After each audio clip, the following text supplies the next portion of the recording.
Bylaws. Bylaws. Yeah, that's what I was. Yeah. The rules are completely, I don't think they're part of the bylaws. It's I didn't know. 10 days. I don't know what, I don't know bylaws, but I didn't know. it's open special board. I haven't, I will look. Every community. Well, if that's the case, I'll say. Don't have a lot of rules on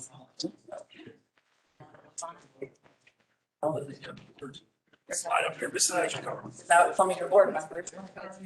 Are you? You know, or You sit right. X the motion and passing and those things. Oh, yeah, yes. Those are- 600.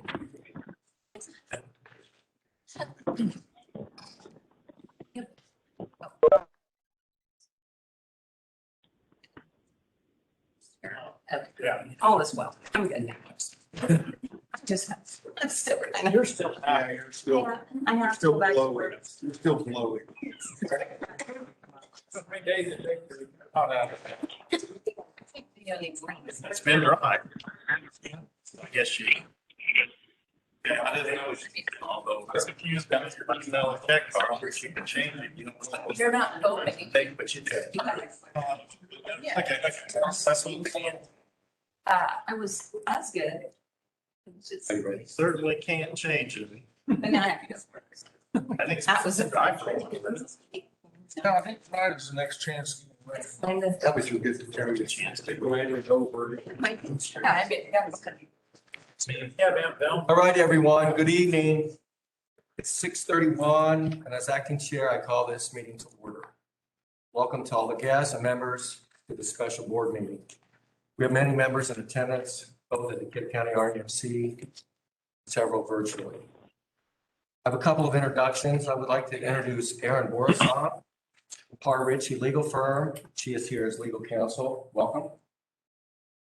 In addition, I'd like to introduce Matt Fiala from Survey and Ballot Systems, referred to as SBS. He is attending virtually. Welcome. Thank you. Here's, okay.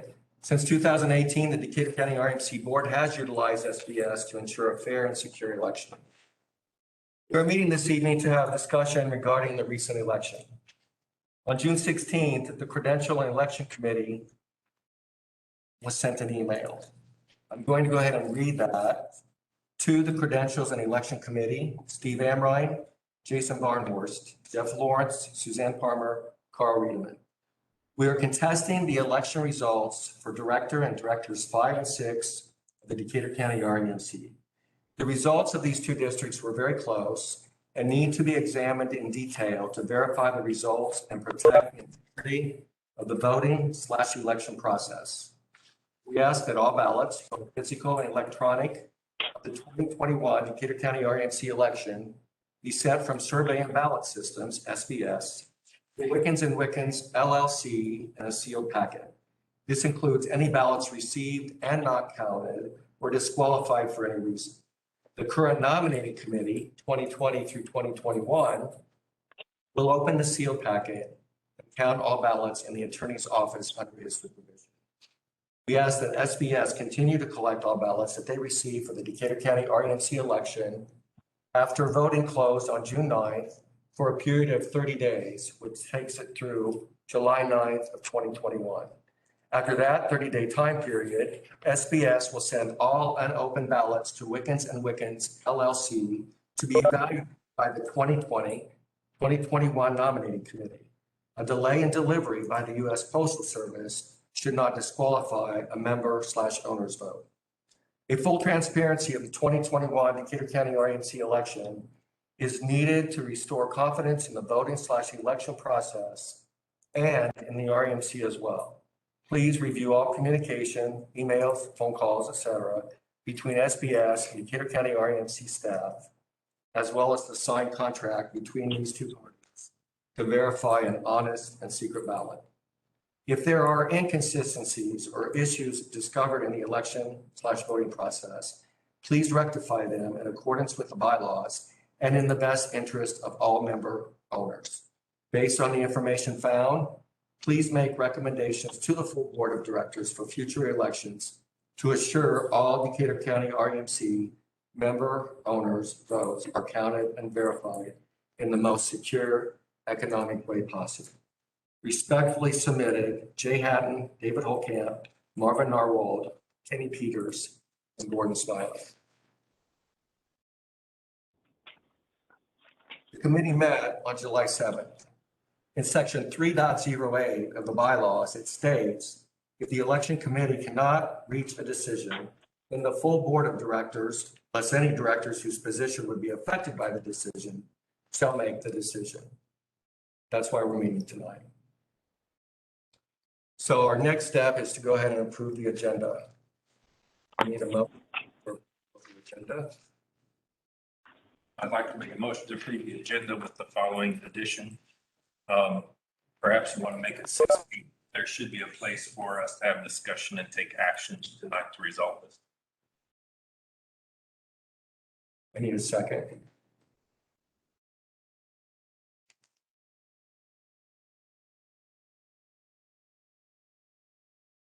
Oh, no, Dale and Brian, tonight, you're not voting on anything that happens tonight because the bylaws say that, any directors that are impacted by the challenge are not able to vote. Part of your amendment, I don't think we'd possibly be able to resolve this tonight. This is just a special meeting to gather information. So if you remove that, I can second the motion. Then we'll reserve that spot for board discussion. Topic 6B, make board discussion. That's what you're good with, Jeff? Say it one more time. Board discussion. Yes, we can have a board discussion. It's just I can't commit to resolution this evening. So with that being said, I'll second the motion. And that would be after 6. That would be on the agenda. I'm fine with it. Okay, so we have a first and second. All those in favor say aye. Aye. Opposed, same. Okay, so we're good with the changes. I want to offer those folks that submitted the email. I know I sent the agenda to you. I haven't talked to anybody, but if one of you would like to state anything at this time, that would be the time to do it. Okay. I'm sorry. Later in the meeting, possibly as a response to something. Okay. But I'm giving you the opportunity right now. So, I think we made a presentation last week. okay. Steve, I'm having a little bit of hearing difficulty. Okay. So I'm just asking everybody to try to speak as loud as they can. I got an infection in my ear. Okay. We'll do that, Jay. Thank you.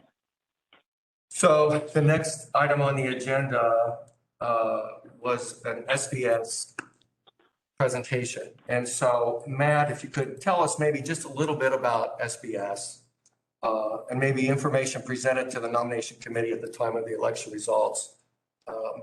You've got the time to do that. So thank you in advance. Well, I appreciate it. And first off, I want to thank Decatur County Board, the election committee and staff for having SBS on the call. I do have John Westerhouse, the president of SBS. He called into the meeting, and then Missy Fiala is the QA specialist.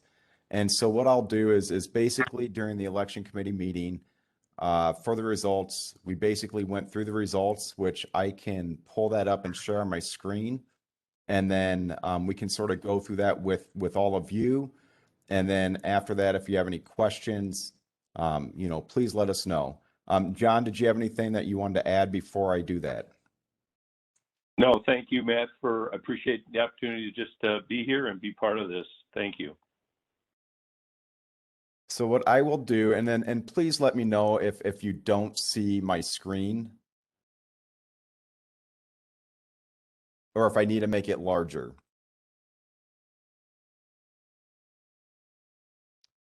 Is that good on your end? Yes. Okay, perfect. So this is the PDF file of the results that we gave to the election committee. We went over with them and the legal counsel. I believe, like you said, it was July 7th. And so basically the first page is, to the attorney, and it just lets them know, exactly what happened during the election. It looks like there was 1,440 ballots cast out of the 6,685 eligible members, yielding a 21.54% participation rate. And then it's, a letter from our QA specialist, Missy. And then basically the next page of the results just goes through exactly what to expect on that. And then I'll switch it over to Missy to sort of talk about page 1, where it just goes through, the eligible voters, paper ballots, wet ballots, and that breakdown. All right. Hi, everybody. So the eligible voters is the database that we received from DCREMs from Decatur County of how many eligible members were allowed to vote in this election. That paper ballots line is how many valid paper ballots we received back. The web ballots is how many electronic ballots we received back. Duplicates, paper removed. I'm going to have to double check real quick to see, but it depends on what the priority you had. If it was first It's received is what was valid. It was last received. Okay. Last ballot received. Okay. So then it would be the one that was received first. These are the ones that were removed. So we removed 2 paper ballots because they were received before the electronic ballots, and same thing, 7 web ballots were removed because they were received before the paper ballots.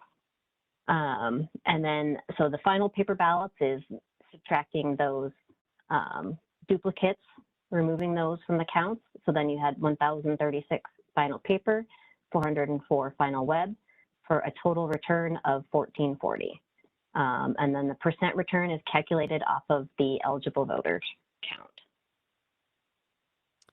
And then moving down, basically we do get notarized by our notary public internal, Amy Ebley, as with the QA specialist, Missy, signing off on that report.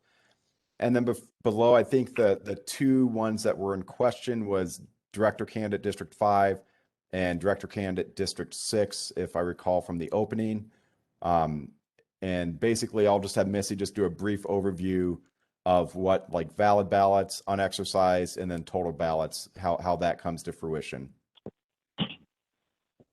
Sure. So total valid ballots are the count of how many ballots actually had a valid vote. So they selected a candidate in that office. So that's the sum of the 2 candidates, the sum of the ballots that we received that had votes for those candidates. Unexercised is how many left that office blank. So they may have voted in the other offices, but they did not vote in this office. So 39 people did not vote in this District 5 office.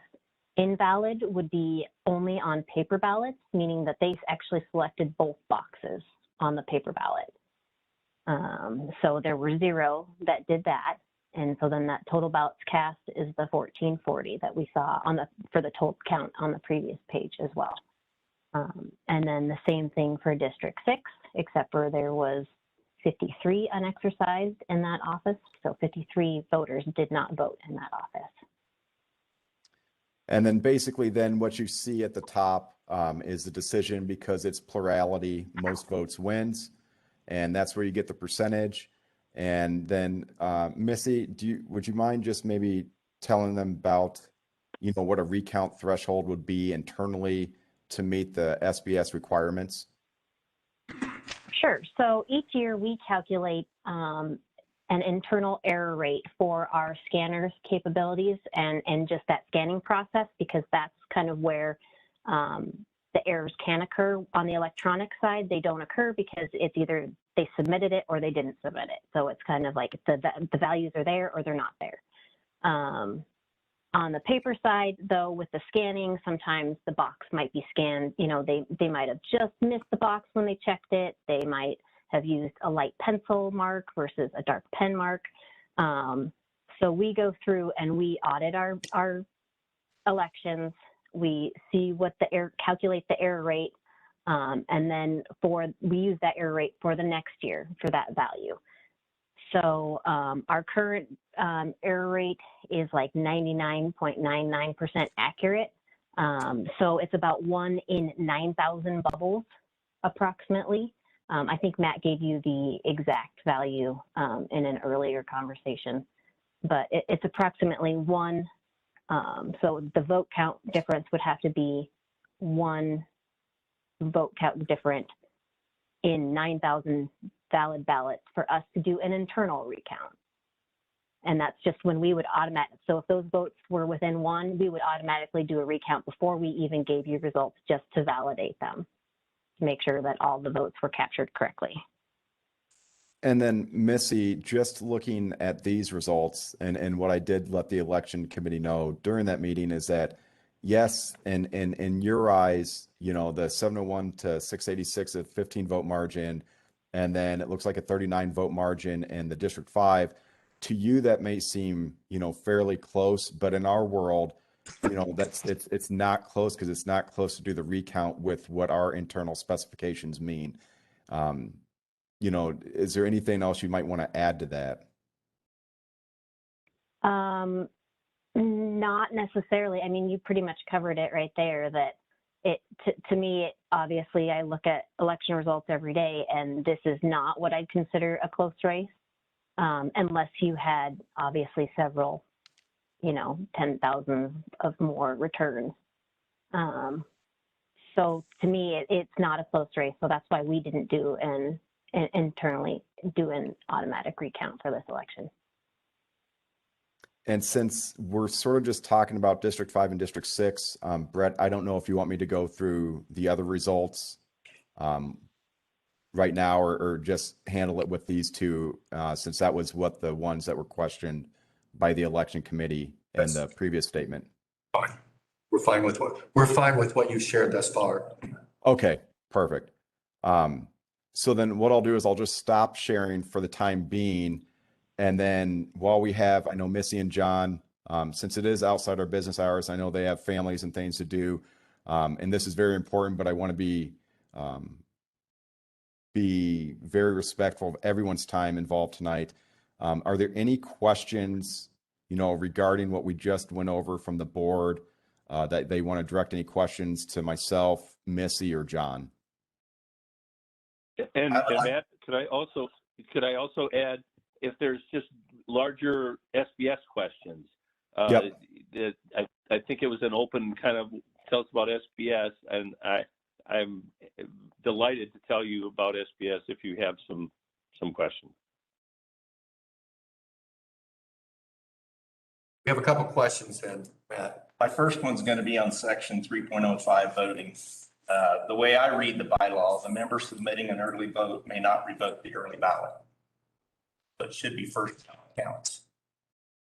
It goes on to say and will not be entitled to vote at the meeting regarding a matter described in the early ballot, but it talks about may not revoke the early ballot.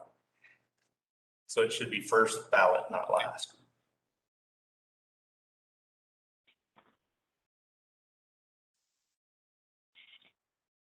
Let me just, and that could be something that I looked into, Ron. So let me just pull that back up.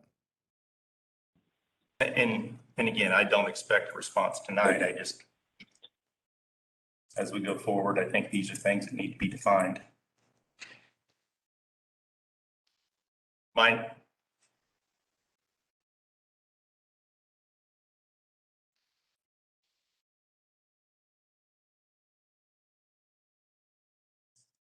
While I'm looking that up, is there any other questions? Yeah, I had requested to have a signed copy of the 2020 election contract between SBS and Decatur County REMC, and that document is yet to be provided. And I've requested that because of the discrepancies between the proposals we received dated 9/14 and what actually took place. Per the proposal, on page 12, there was one reminder email. And on page 8, that was come out June 2nd. Would you have the totals of the 3 email reminders that were sent? How many people were notified? Yes, I believe. They were sent out 5/19, 5/26, and 6/7. And are you asking for the 2020 election or the current election? The current election of 2021. Okay.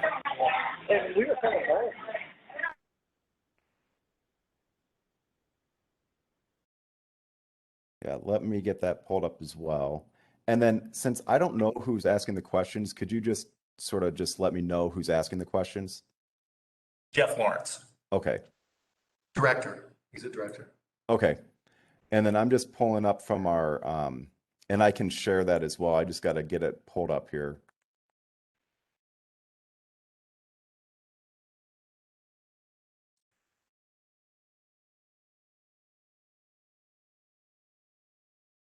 Okay. And I will share my screen again. So this is a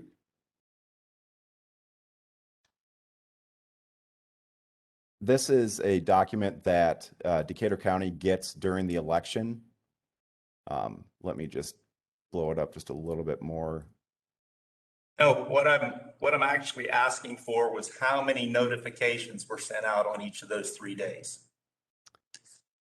So if you're doing a reminder email, it would be only to members who have an email address on file within the database and then who have yet to vote.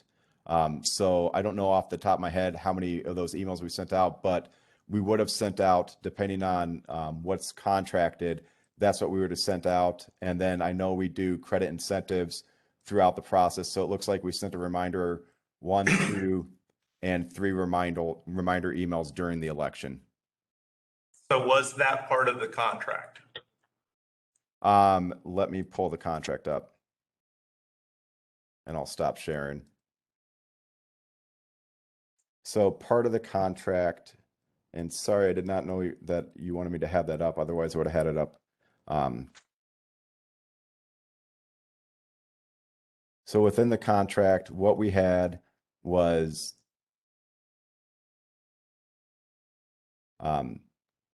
so we had included the embedded login link for free. And then we had 3 reminder emails contracted. 1 was included in the cost and 2 reminders were free in 2021.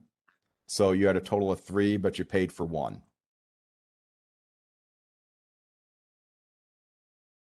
And the dates were specific in the contract when to send them out? Yeah, let me just check the timeline.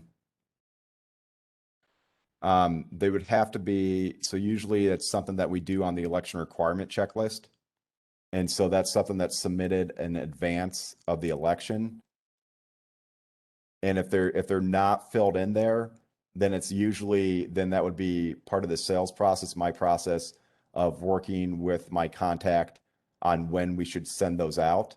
And usually I would propose dates. And if they say that's fine, then we would go with those dates. So I'm just checking the ERC right now. And I'm sorry for the terminology there. The election requirement checklist is something that our contact at Decatur County RMC fills out before the election begins.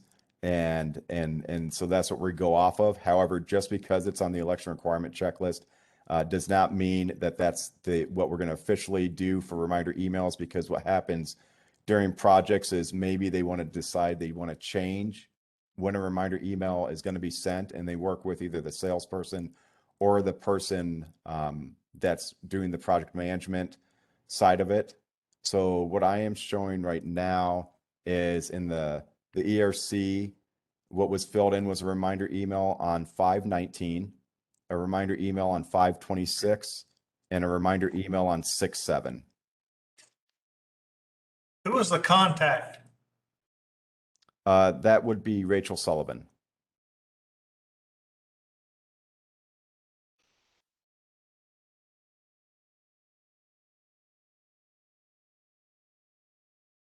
I do have a question. I'm Suzanne Parham. I'm a director. The night of the election, a nominating committee member asked someone from SBS if the ballots could be mailed to our law firm, Wickens, to be counted manually. He was told yes for the cost of the postage only.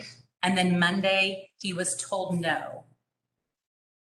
Can you give me just some information if they were requested, the nominating committee did request those ballots to come back? Would it be the cost of the postage only going to our law firm?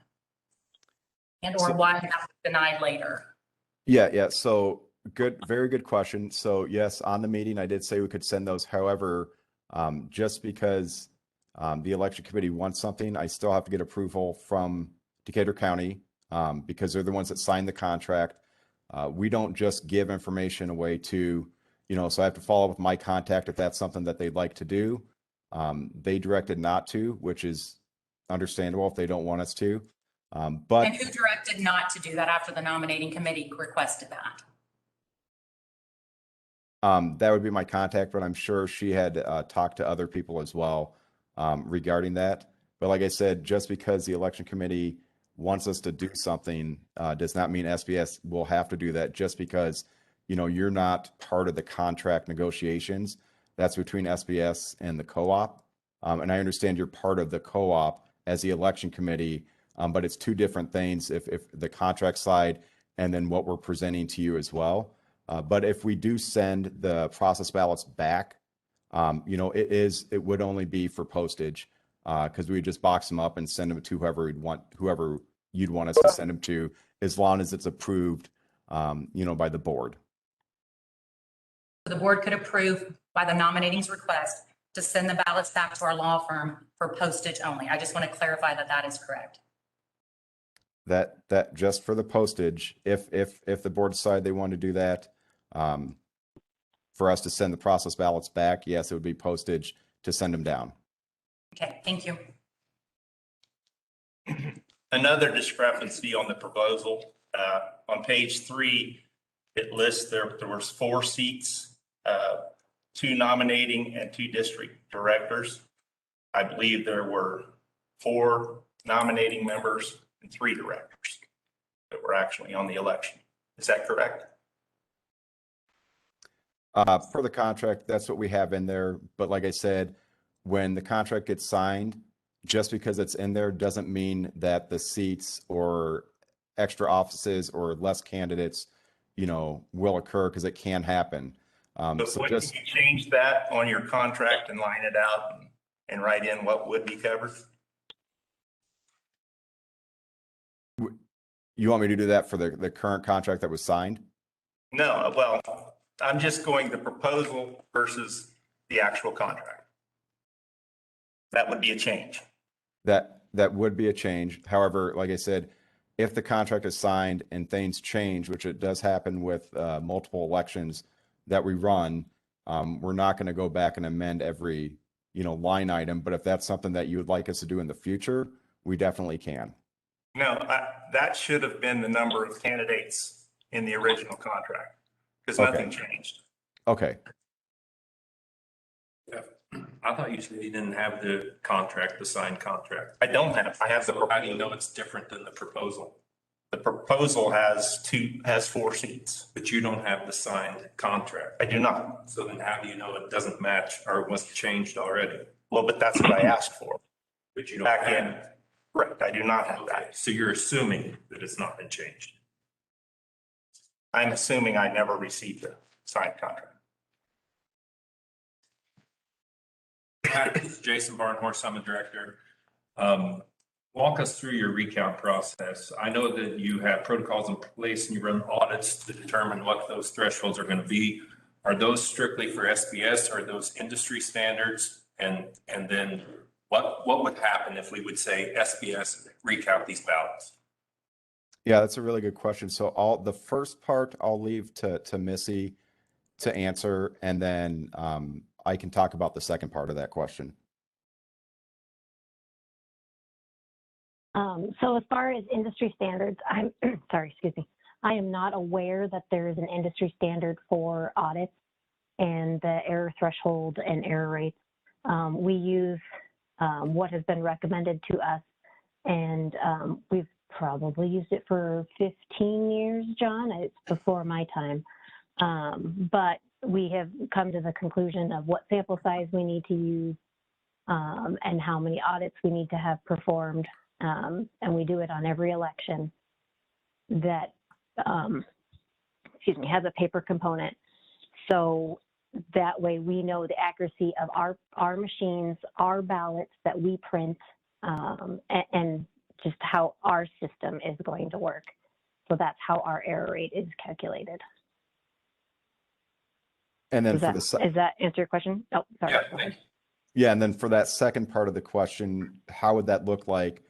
So like Missy alluded to earlier, the web vote is the web vote. It's not changing.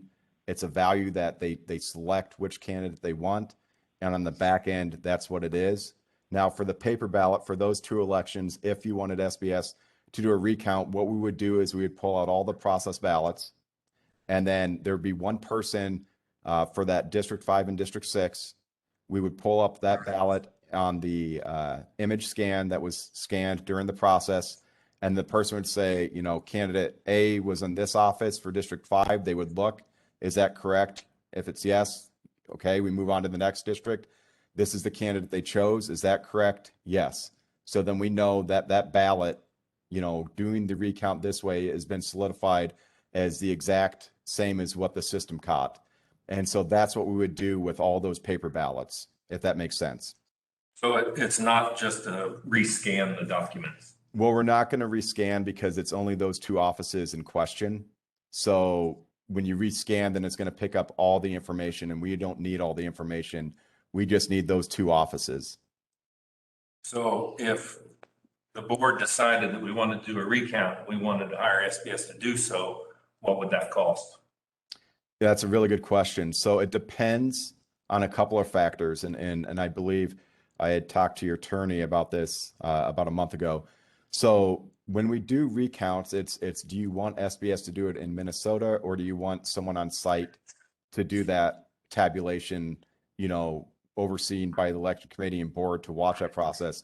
If we come on site, we would send two people. And just to give you an example, we'd want to come in the morning and then fly out hopefully by the evening, because to send someone on site, it's $1,750 per day.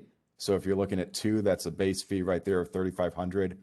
And then if we do it here at, you know, SBS, we do have the technology, a camera technology where you can see the process. You might not be able to get zoomed in onto the computer screen, but you can see us doing the counting. And that alone, for that option, would be like about $2,500 plus time spent for the team members having to do the recount process, and then redoing the results to solidifying, you know, what that came out to be. So let's talk a little bit about what that looks like. You package the ballots up and send them back here. Do we Yes. have the capability? I mean, I don't know what that looks like. Is that possible? Is that valid? That we just sit in a room and recount it? How are we going to know who's voted twice and all that?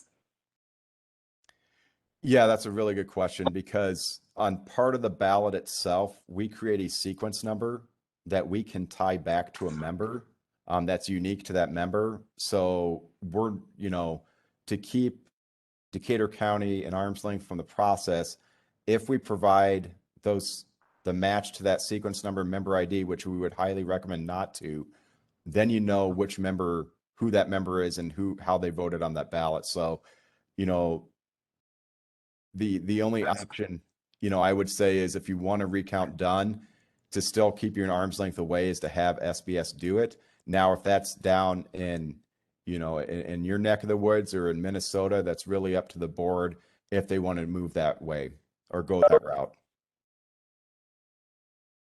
Okay.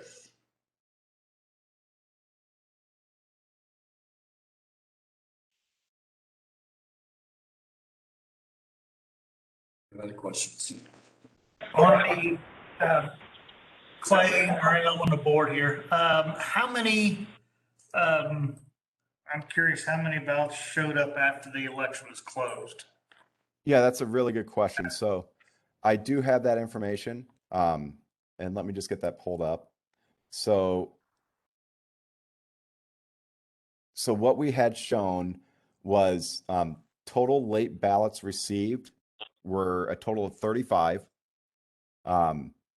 Ones that were postmarked before 6/9 were 24. 2 were postmarked on 6/9, and that remains 9 that were postmarked after 6/9.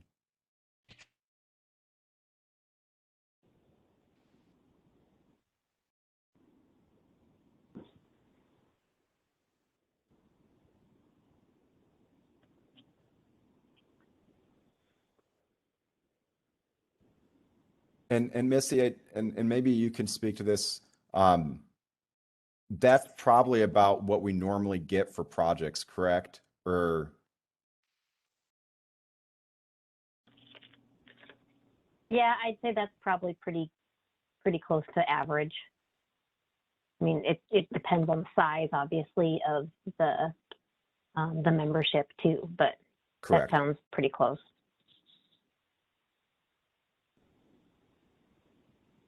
Was there any more After you, counted after the 30 days What, or received after the 30 days? what we have in these numbers is what's we received. So, and then we'd have to go by the contract specifications of when, we stop receiving the mail for the projects.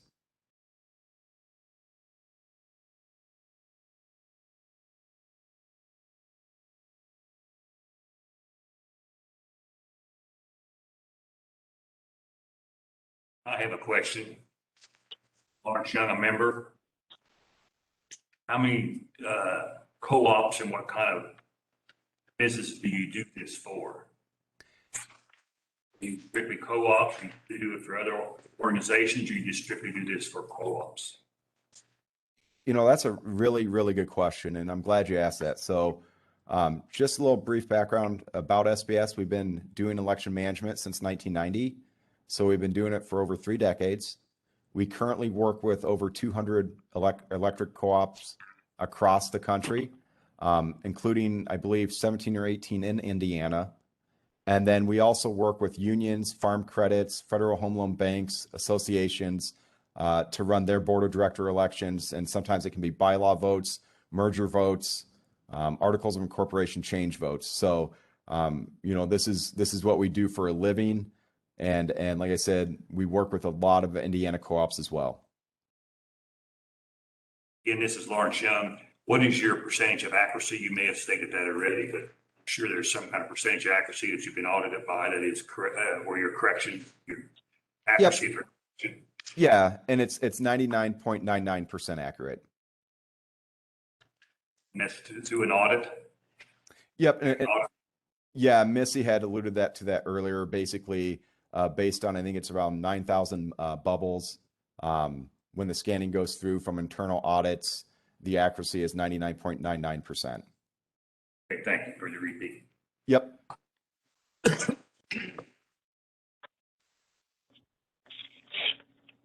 Jay Hatton, member, I have a question. My question is, what kind of correspondence does Rachel get during the election period on a daily or weekly basis? What is she privy to know and not? Yeah, that's really another great question. And so how the process, and I won't get too nitty gritty because some of it is confidential information, but an high overview, basically what happens is I would work with Rachel ahead of time to work on the contract. Once the contract is signed, then basically the next steps are with a hybrid election, there's a certain time frame that we work with before the election opens. And one of the documents Rachel will submit is that election requirement checklist document.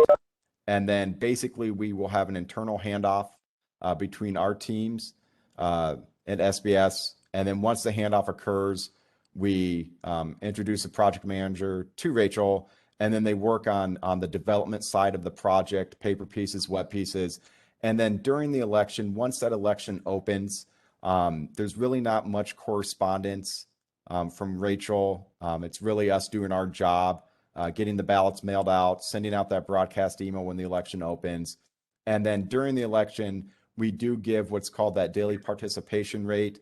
And it does not show how a member votes. It does not show who is winning the election. It's just a basic document that sort of tabulates how many business reply envelopes that we received that day for the project and how many web votes came in that day. And then it accumulates that throughout the election. And then at the end of the election, basically what would happen is our contact would give us information on who receives the results. And then that's who we give the results to. And it looks like in this case, it was your legal counsel. Hey, Matt, it's Brett. Can you pull up that real quick? Yeah. Do you have that available, the daily participation? Yeah, I do. And that's a portal that we get into, right? It's not necessarily an email, or is it? Yeah. If I said email, I'm sorry. So everything that gets transferred throughout the election is on a secure file transfer portal that we set up, and only certain people on our end have access to that. And Rachel has access to that as well. And so it's encrypted so that your member information is safe and things like that. And this is that daily participation report we're talking about. It's counting the business reply envelopes that came in that day for paper. Just because it says it's 154 does not mean that's what the total is going to happen. And the reason I say that is because we're just counting the envelopes. We're not opening to see if there's a ballot inside. And as we all know, sometimes people get confused, and instead of inserting a ballot, they might insert a bill or a letter for whatever reason. It does happen. And we call that white mail, and we send that back to the co-op when the election closes. And so then that's why sometimes the mail count is not the final total with the results, if that makes sense. But that's basically the report that we show. It doesn't give any information except what we're receiving for the project.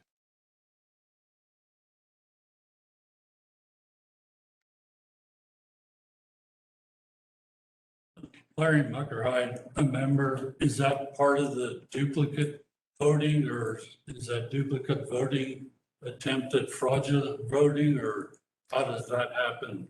Yeah, that's a you know, guys have really great questions, and I'm glad you do. So if you think about it, everyone is going to receive a paper ballot in the mail, and everyone has the opportunity to vote on the web, because on that paper ballot, there is information and credentials on how to vote through the direct vote platform. And then if you get that email address when the broadcast email when the election opens, that's the electronic way to vote too. And so what happens is a member has the opportunity to submit a paper ballot and submit a web ballot. However, we have procedures in place to track to make sure, we tie that back to, remember, like I said, that sequence number on the paper ballot that we create. If you think of an Excel file, you have column A and column B. Column A is going to be that member ID number that was presented in the database from Decatur County. And column B is a sequence number that SBS creates that's unique to that member. And so basically that's how we tie back the paper ballot to that member. And then on the web, in your case, you use what's called a known passcode, which is your member ID, and then a secondary passcode that SBS creates that's unique to that member.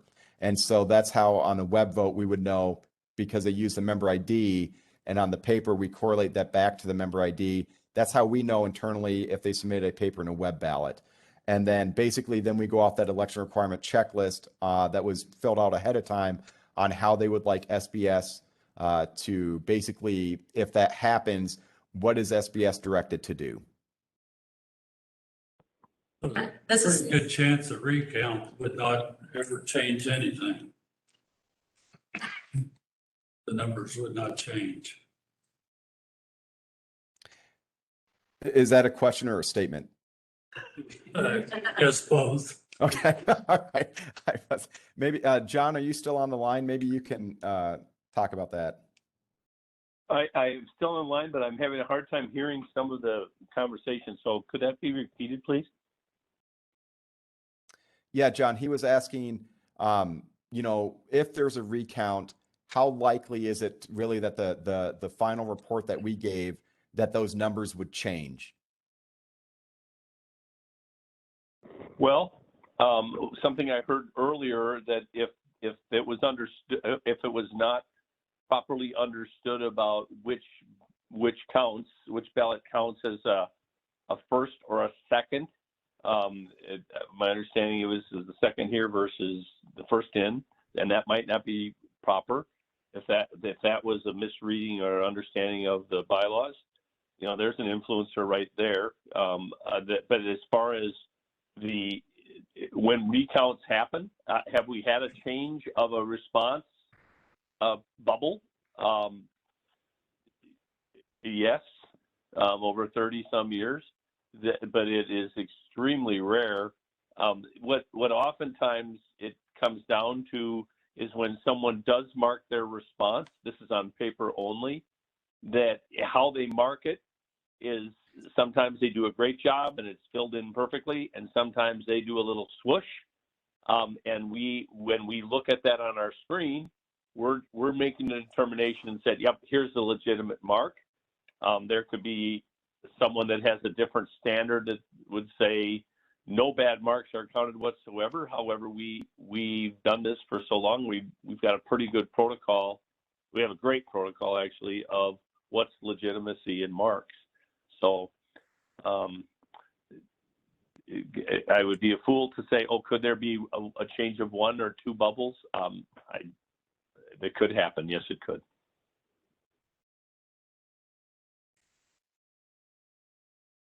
Lawrence Young, a member, is that spelled out on the paper ballot, how to fill in the mark? Yeah, let me pull up. I don't have this year's paper ballot, I'm sorry, but let me pull up a previous election year and I'll share that on my screen. You'll just have to give me a minute here. So if there's another question while I'm getting that pulled up, please go ahead and then I'll circle back to that. Matt, this is Suzanne Parmer, Director. I just have a quick question. The member ID number in comparison to the sequence number that SBS creates, is that only within SBS internal, not provided to Decatur County RMC? Yeah, that is correct. Yep. So that sequence number is internal use only. We do not give that to clients. And when they ask for it, that's not best practice because then you can tie it back to a member. So that's just something that we use internally. It's not given to Decatur County RMC. Thank you. You might have already answered this. This is Jeff Lawrence, the director. Is the sequence number, is it the same for a paper and an electronic ballot? Yeah, so I did. So basically the electronic, that it's not a sequence number on the electronic because you're utilizing that member ID number. But on the paper, it's a sequence number that ties back to that member ID. So if someone voted electronically, once they use those codes, that member ID is locked down on the web. Those credentials, you're not able to get back in once you submit a ballot. And so basically our internal system will go, okay, here is, this internally, since the member ID has been voted, we know this member voted on the web. And then when we scan the paper ballots, if that sequence number comes up, and like I said earlier, if you think of an Excel file, column A, column B, it ties it back and then it lets us know internally, hey, this member submitted a paper ballot and submitted a web ballot. And then that's when we go back to the election requirement checklist to basically what the co-op decided for SBS to do. And I did get, Missy was kind enough to send me the ballot of this year. So I will bring that up and share my screen once again. And while Matt's doing that, the whole idea, and I think Matt said it well in that, and when it comes to the web, we really don't need sequence numbers. They're perfect. They can't submit an errored ballot. It just won't allow them to do that. So there's no reason to identify that by an ID. When it comes to scanning, it's a tool that helps us with a sequence number on there that if there's a question when we're doing our verification of it, if we need to touch that ballot to get to the exact ballot, we've got it. And that it's that extra that does a great job in just us doing our diligence and auditing and such. And so as you can see on my screen, so this is a what I would call a ballot that doesn't have us laser. So we'll laser print information on here. So like your member address would be under here. There's going to be the information or voting credentials, but basically this is a shell of the ballot. And this one doesn't have the sequence numbers on it yet because like I said, we haven't laser printed over it. But it does say marking instructions example. If you can see that, it's fill it in the box. and then that's how they're supposed to vote. Does that make sense? Yes, it does. Okay. Perfect. Hey, Matt, there was a question that came in. It says, can it be clarified what the time frame to complete and return is when the ballots are mailed out? Do ballots clearly state when the ballots must be received in order to count? Then they came back. I think what you were just showing showed it. It says, never mind, I saw June. So Yeah, I think so the- I can pull it up again, but basically, when we print the instructions on by mail, it's going to let you know right in here, and I know it's small, but it says, must be received no later than June 9th, 2021. And just to, it says that on the web as well.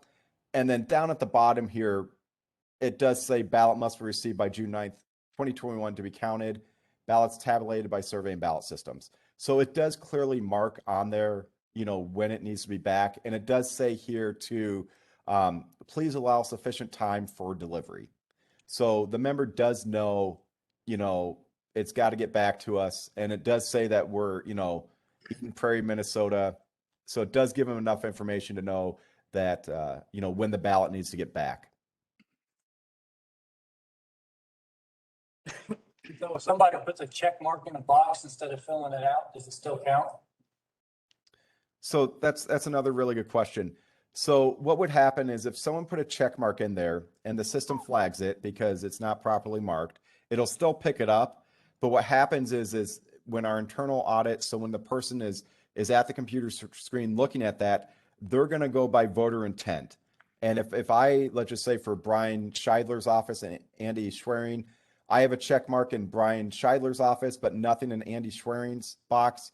By voter intent, that member checked for Brian's box. Even though they didn't fill it in correctly, it is voter intent. We know that they selected that member. Now, are there ballots that sometimes come back where they fill in and then they cross off maybe Brian Scheidler, scratch it off as much as you can, and then fill in the box and then circle Andrew Schwering? By voter intent, we know that they did not mean to vote for Brian Scheidler and they meant to vote for Andy Schwering. So if it gets flagged, that's where John was sort of talking about earlier about voter intent and that other step that SBS does internally.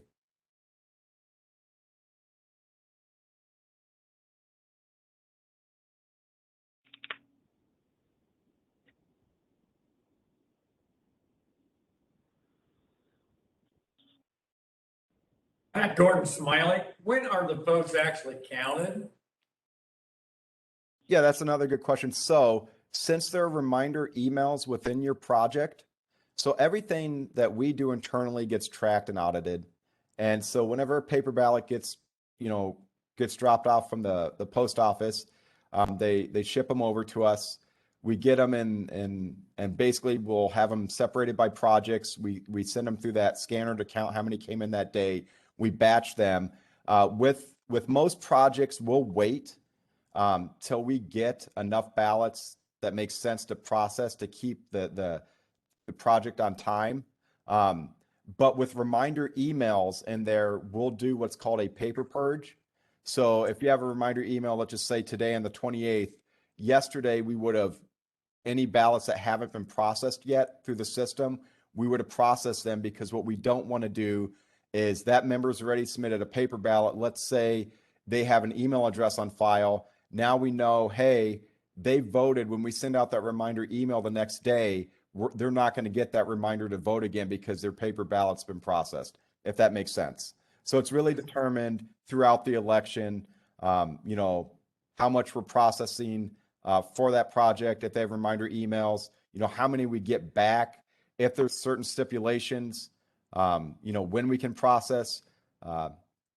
So it does range from co-op to co-op, because not every co-op election is the same. As you know, not every co-op is the same either. So, but for the most part, that's the standard process would be when we gather enough of the ballots back, we process them. However, one of the questions you might have is, okay, well, what if a ballot came in yesterday on July 27th? They would be batched with the July 27th mail. So when we process those ballots, when we enter those in as a timestamp, it's going to be July 27th, not when we process the ballot. It's going to be processed by the day they were batched and returned to SBS. Matt, there's a question that came in. I heard that they are audited internally, but is there an external audit that comes in and audits their elections at random? This gets into that, your SOX certification you may want to go through.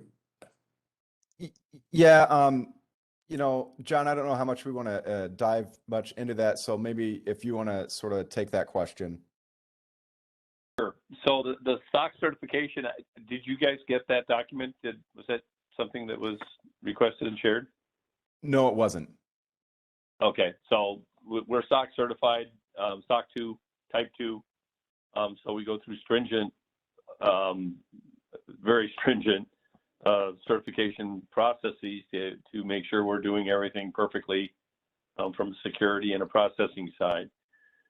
From time to time, we have clients that will want an outside, typically a CPA, to come in and do an audit, and they will grab a certain, usually a very small number of forms, and we'll look at those. They'll literally take that form and have us pull up that data field and say, oh, here it is, look at it. And they do their audit. I think yesterday or the day before, I know a person was in, and the auditor was in for a particular election. They paid for that service, and I think they looked at like 25 ballots and said, oh, yep, we're scanning it perfectly. And it's in different phases usually of an election. It's usually not at the end, sometimes I guess, but they want to see, okay, how are we doing in the middle? How are we doing at certain phases? Again, that's an outside service that someone could purchase if they were interested.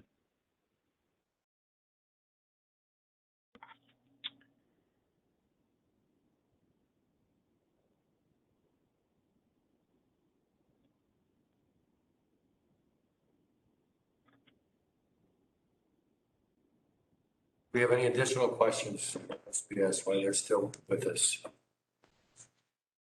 Yes, I have one. Lawrence Young, member. What is the cost to that SBS charges Decatur County RNC for this night? You know, that's probably a question that would be left up to the board to answer. I don't feel like, since we're contracted with the board, that's something that SBS should be answering during the meeting. But if that's something the board wants to divulge, they perfectly can do that. Okay, thank you. Matt, I have one more question. This is Jason Barnhorst. And the idea of the confidentiality of your contract has come up numerous times. Is your contract in fact confidential? Do you consider your contracts confidential? That's a very good question. Yes, we do. And the reason being is, you know, just like any other business, most businesses don't want their contracts out in the public for competitors to see and look at and get information from that. So that is why, you know, when we have the contract, it is confidential to Decatur County REMC. And I hope that answers your question. Yes, thank you. There was a question posted that says, I apologize if I didn't hear this, but why would only 2 of the elections be contested and not all? I don't know who that's 2. And I think it was from Lori Pills. And the reason being is because the 2 that were in question were presented by the election committee. The other ones were not presented. So that is why those ones wouldn't be privy to a recount. And so when you typically do a recount, it's not necessarily for the entire election. Is that correct? That's correct. Yep. It's for specific offices that they feel that's the ones that they want to be recounted. Some offices, you know, may not even be close. It could be a 300, 400 vote margin. So it would be in my opinion, but it's really up to the co-op or whoever wants a recount.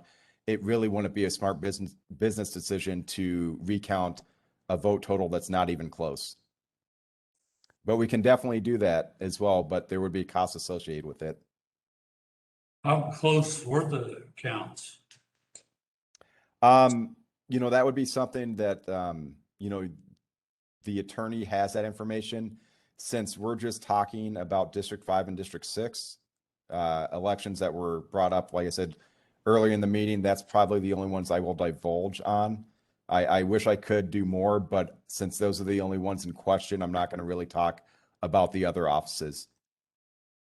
Are you asking about the other races or the ones that are being contested? Ones that are being contested. Oh, Yeah. I'm sorry. Then yes, I can divulge on that information. So I believe when I had stated earlier, so it looks like in District 5, between Brian Sheedler and Andy Schwerin, Brian Sheedler had 720 votes and Andy Schwerin had 681. So basically, I think that's, if my math is correct, that's a 39 vote total difference. And then in the District 6 that is being contested by the election committee was that Dale Wernke, and I'm sorry if I mispronounce the names, and Jerry St. John. And that vote total, Dale had 701 votes cast and Jerry St. John had 686. And I believe, if my math is correct, that would be a 15 vote difference. Well, how close was the other one? The other elections? That's, like I said, I'm only going to bring up on our end what the elections that the election committee wanted to divulge and talk about. The other ones, if that's something that Decatur County wants to present, they're able to do that. Matt, do you have that information now? I do. Do you want me to let them know? Well, hang on, Matt. Okay. That's a board decision, so it's completely up to the board if you want to talk about the other election that is not being contested. You're free to authorize Matt to show those results. But I would put that question to the board. See, show hands. You guys good with it, or would you prefer the, I mean, Don't care. everybody fine with it? Suzanne? Okay, since the question was asked, it's and the board has acknowledged that they're good with you giving us that information, then go ahead. Okay. What was the other numbers in the election? Yep, that's what I'll share my screen again and show you that.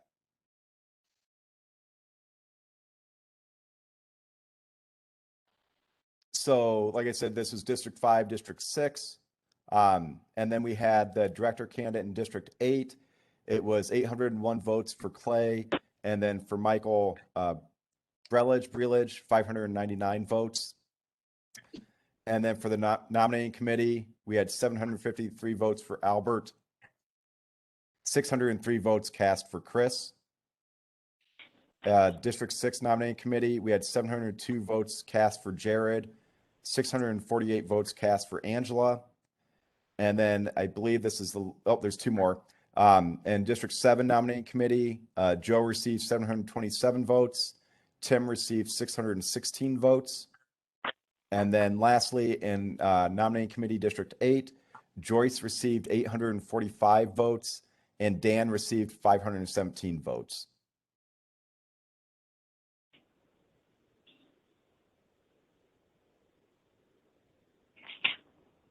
So Matt, at the Credential Election Committee, it was stated by someone who was at the election night meeting that we were right on the verge of recount. Well, so based on the information you presented to me, in your professional opinion, I assume that you would say that's not accurate. No, that would not be accurate. Like we had talked about earlier, even like I said, yes, the District 6 election, was a 15 vote total, which when you look at it, it seems close, but in our profession, how we go about our process in auditing with what would recommend a recount, this is not close in my estimation. And I believe Missy and John would agree.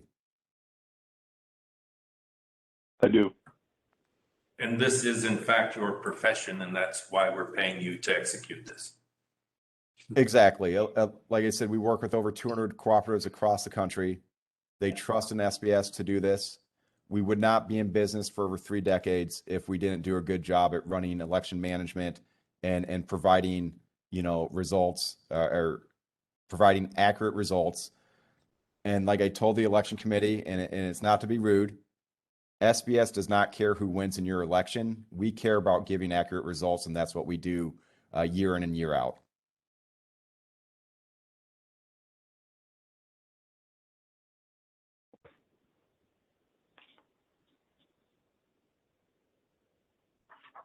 Do you have anything else?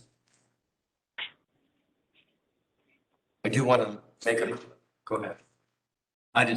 Brett, would you just check the chat box and make sure that there wasn't a follow-up question that didn't get answered? I don't know that there was, but I want to be sure of that.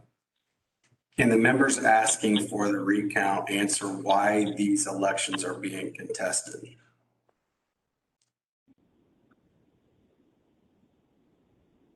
So I believe that would be a question to the election committee. Exactly. And I guess we can incorporate, we're kind of doing, having members ask questions now. So if you guys would want to respond.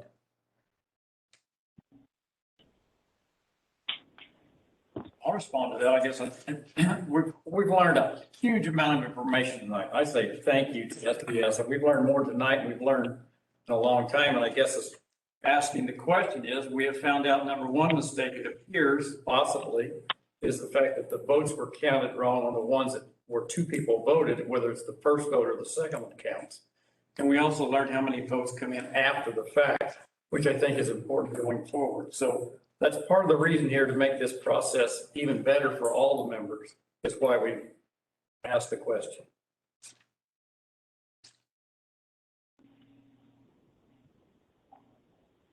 And we can. And I can speak for SBS. We sincerely appreciate that, and the push on understanding is so critical, and the time invested is always worth it. So I'm speaking for Matt and Missy. Thank you for the opportunity to be with you tonight. Any additional questions for SBS? We can still carry on a discussion after this, but I just want to make certain that everyone has asked SBS every question that they've wanted to ask.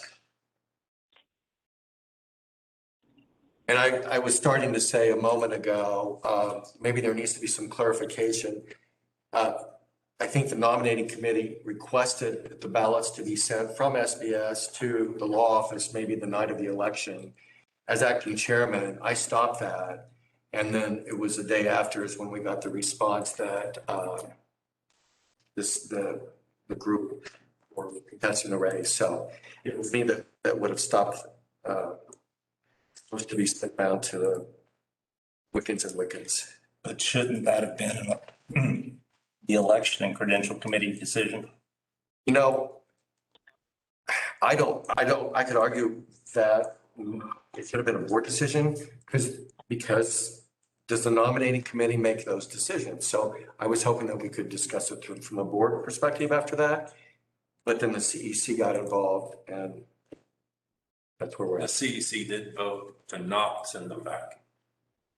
We didn't have the 4 votes to send them back. No, we voted 3-2, which brought it to this board, whether to bring them back or not. So that's why we're here tonight. 4 votes. From the CEC. From the CEC. And the motion was made to send the ballots back, and it did not pass, and that's why we're here tonight. Correct. So then I will make the same motion that Suzanne made that night to bring the ballots back, have them mailed to Wiccans and Wiccans. Let's hold off on the motion. No, this is the motion I'm going to make for the cost of postage and to count the votes manually by the nominating committee. That's my motion. That's the same motion. Pardon? Which nominating committee? The one that was currently the election. That was the same motion that Suzanne made. I'd really like us to continue with the meeting before the motion's made. I don't know that we have everything in, but we made the motion. If we can hold off on a second until we can complete this process, I think maybe we're done hearing from SBS if everybody's in agreement, but I think we still have a discussion. I thought you said we weren't going to be able to come to a decision tonight. But I thought what we were coming here tonight was to vote with the board to bring the ballots back for a count. That was. I think you should if you have said this was an open meeting, You need to give us time to speak before you decide anything. That's agenda item number 6, I believe. That's correct. Okay. And another thing, if you're paying this firm to be on this call tonight, you might want to get finished with them and get them off of the phone. They've spent a lot of time, of their time, and I'm sure it's not free. Steve, you have a quick question for us? Steve Dickman here. I would like to have his opinion because I think twice he used the term at arm's length from Decatur County RMC. And I'd like for him to explain that and what's his thoughts of bringing them back in the county. Matt, did you hear the question? Yeah, I did. And so when I say at arm's length, the reason why co-ops and associations, the federal home loan banks, farm credits, unions, they utilize the third-party vendors to keep themselves an arm's length away from the election process. And the reason being is it shows more transparency to the members because they're not the ones counting the ballots or in the process of actually doing all the getting the ballots mailed and everything like that. Because we know sometimes, it can look like, well, this person won because they're the ones counting the ballots. And that's why at arm's length, it keeps SBS as a third-party vendor, the one that has all the information on the ballots and how they're processed and who's voted. And it's not the Decatur County Board or the Election Committee counting those, which if that's what you want to do in the future, that's perfectly fine. But that's what I mean by arm's length is it keeps you guys away from that process. Did you also say if all the ballots are mailed back, you know how each member voted? Well, the issue would be is so there's twofold there. On those ballots are sequence numbers.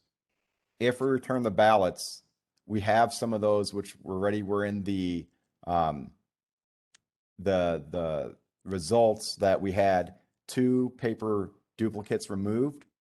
So if you're going to remove those duplicates from what the web voter list we give, you're going to have sequence numbers for those paper ballots. So then, yes, technically, you could tie it back to a member and you would know how that member voted. And that's why the sequence number is very important, that it's not given to the co-op. Like that. They would have everybody and then they voted. Matt, there's another question that came back. If the ballots are brought back, I think this is similar. If the ballots are brought back to be hand counted, how is it going to be determined which ballots are duplicated without breaching confidentiality? That's similar. That's a very similar question. And that's why I said, if you are going to do a recount and you wanted to do it in Indiana, in my professional opinion would be to have SBS come on site and do it. The election committee and board can watch that process, but then it keeps you still away from knowing, for us having to give away that sequence number to tie it back to a member. That's how I would do it. Otherwise, if you're wanting us to recount in Minnesota, if it does go that route, then we can do that. But like I said earlier, from our opinion stance, it's not deserving a recount because from what we do day in and day out, it's not close. It doesn't deserve that recount. It would also be a clear violation of the bylaws. It specifically says it should be a secret ballot.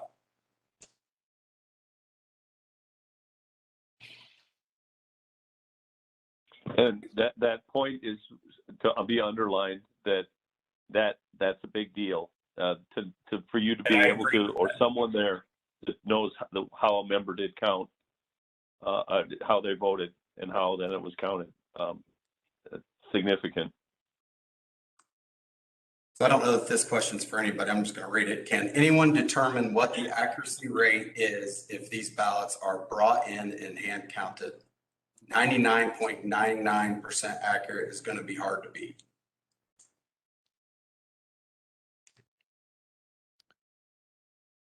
Well, and then it's the process that how, if you were hand counting these, how you would do that, if there's ticky marks or clickers or, some of, would 3 people tabulate, look at it, and kind of run multiple score sheets. It can be done. It has been done, but that would be a process that you'd have to have well thought through.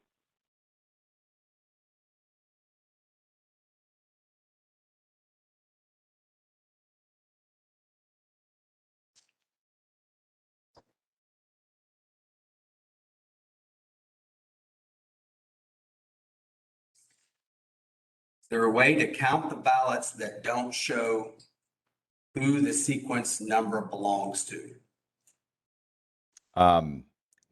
They're already printed on the ballot, so the only way to do that, but then again, since there's the hybrid method involved with web voting, you know, we can send back, I guess, I mean, I don't know, John, could we transpose ballots without having the member number on them of exactly what it is? But then again, that's, I mean, it's not a perfect situation because we have that sequence number on there. I mean, John, I can't really think of an idea to answer that question, to be honest. Well, it would be interesting we'd really have to have that one thought through. I mean, a simple component could be that was the sequence number they were sliced off, cut off. At that point, when that happens, we'd have to have all of the math and the work done ahead of time to be sure we've taken care of where does that relate to the duplicate ballot. And so, you know, if that was the challenge posed before us, we would certainly think that one through and be sure we're all on the same page before anything is touched and adjusted at all on the current ballot.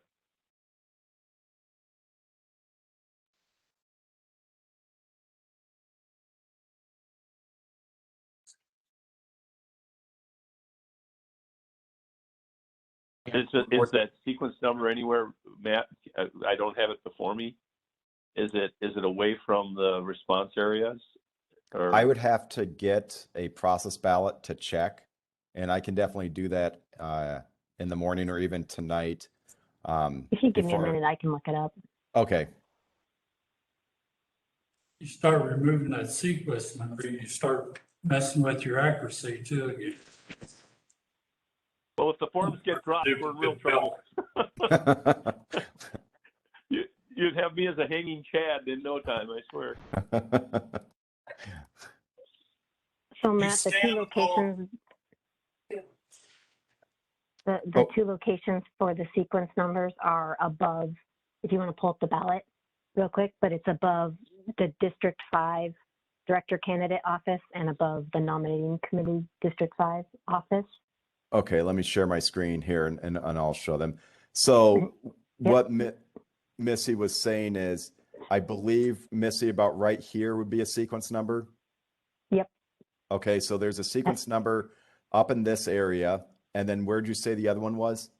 It's up in the other blank on the other side of the up here. instructions. Mm-hmm. So both sequence numbers are in the top. So, you know, if it came down to slicing, we could just slice off the tops and then you would have this information below. This is Brian But if we Scheidler. do that, just as a warning, if we do that, we on our end would never be able to go back and scan them again because you are taking off those indicator marks on the side, and that helps our scanner pick up the marks. This is So Brian we would Scheidler, only be able to Director. hand count. Okay. My question is, since you scan them all, do you keep a electronic copy with that scan and the physical copy, or is there? Yeah, so all electronic votes are kept, I believe, by the contract for 3 years. And then the hard copy, the actual physical copy, is kept for up to a year. So after the year is ended, we usually destroy the process ballots. But that information that's on the web, and I believe, Missy, John, that includes the image scan, correct? Missy, help on that one. If we store that, I think after verification, the image itself would not be stored. It's just the data.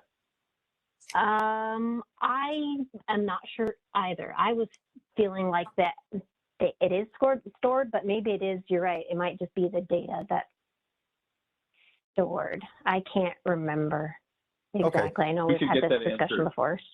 Mhm. Yeah. It just is that you're talking some significant File size, yeah. storage space. Yep.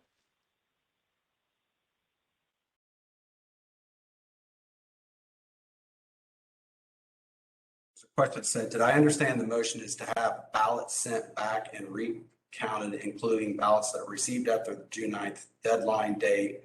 Why would we change the process to go against the bylaws for this election? Don't know. That is not what the motion says. Hey, Matt, are you guys strapped for time? I can stay on. I know Missy, who is my sister-in-law, she does have 3 kids at home. So I'm sure she'll need to get off. And I know John, the president, he's actually, his nephew, I believe, is getting married in Chicago. So I'm hoping he doesn't have to catch a flight tonight. It might be tomorrow morning, but if John, if you need to get off, you can as well, and I can just stay on. Yeah, because what I thought. Tomorrow. It is tomorrow morning, so I'm happy to stay if you want me to. Just say the word. I thought we'd go ahead and open up questions to members, elected directors. Okay. But it may be a good opportunity for you to hang on in case there were ultimate questions coming up for you. So if you can hang on, that'd be great. Yeah, I can hang on for a little bit longer. I probably will have a hard cut at 7:30. Okay. If it gets to that point. Okay. Matt, would you like me to stay? If you would, John, that'd be great. Okay, very good. So we'll go ahead and keep them on the line, and then if we have additional member comments, questions directed at directors, or for that matter, SBS, now's the time. I have a statement or a question, whatever it is the board and the concerned member group, the 5 people that signed that petition, willing to pay for a lawsuit if that comes to this point? We're taking our hands away from them guys, their accuracy, we're putting it right here on this board, and I do not trust certain people on this board, and I do not trust the concerned member group. And if we count this in-house, there's so much room for fraud. It is unreal and it's just wrong. It's wrong as wrong can be. That's my statement. If this board decides to make this recount in-house, God help them. Legally, I don't know how you could do that. Because the right of privacy laws are very strict right now. And you're going to bring all these ballots back and know who voted for who? That's asinine. That wasn't the intent. Well, you heard. But fact, sounds like It turned out to be. Sounds like this, because we can't trust you guys and the concerned member group, because they'll do whatever they want. I'm not saying anything about trust. I'm just stating a fact. But could I ask a question? I would like to address it to you, Jeff, and to you, Suzanne. I'm getting here feeling that you don't like this process and you want to change going further the way we do business and not use this group. Do you like this? That is I have stated multiple times, go look on any video, I am not contesting the results of the election or any way, shape, or form the integrity of SBS. I was questioning and concerned how the nominating committee, who was voted on by our members, were treated by board/staff during this process and requests that were failed to be followed through with. And I have stated multiple times I wasn't contesting the election results or the SBS integrity. That's their job. They could care less who's an REMC member, honestly. But the way the nominating committee, who was voted on by our members, how they were handled and communicated to and interacted with was my concern. Okay, but you were elected last year. And you were elected during this process, while we were using this process. And nobody had a problem then. We're responding to the protesters because of the closeness of the race. I did not protest this election. I'm responding to the ones who submitted requests for the protest. Did the people who lost the election protest it? I didn't see their name. No, they did not. Also, I would like to address these concerned members. There's 6,500 or more members of the REMC. Is that correct? Yes. I thought I read that somewhere. So all of us 6,500 members are supposed to go through all of this, spend all of this money and time because of 5 of those members? That sounds kind of funny to me too. Well, I think by law, we have to respond to the protest of the election. They should pay for it. I'm legal. We do have to respond. We do have to respond to the 5 protesters. But you can respond by saying you don't feel like it's necessary. It doesn't mean you have to do anything. Required to respond. Go do it, because I think your 6,500 members versus 5 would expect you to respond that is not a valid protest. Now, if they want to go out and get 5,000 signatures, let them do it and then revisit it.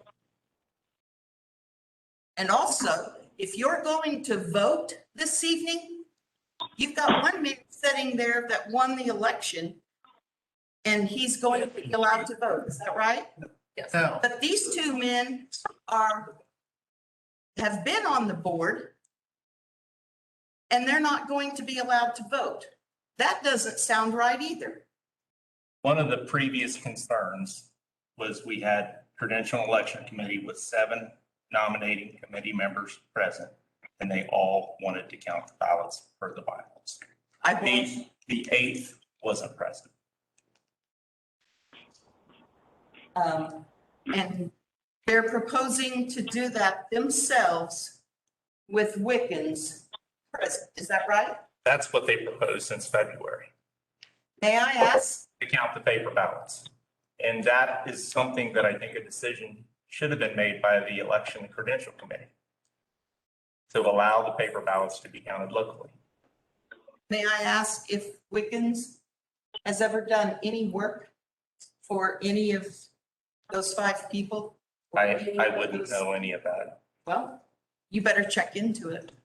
Isn't one of the election committee one of the protesters?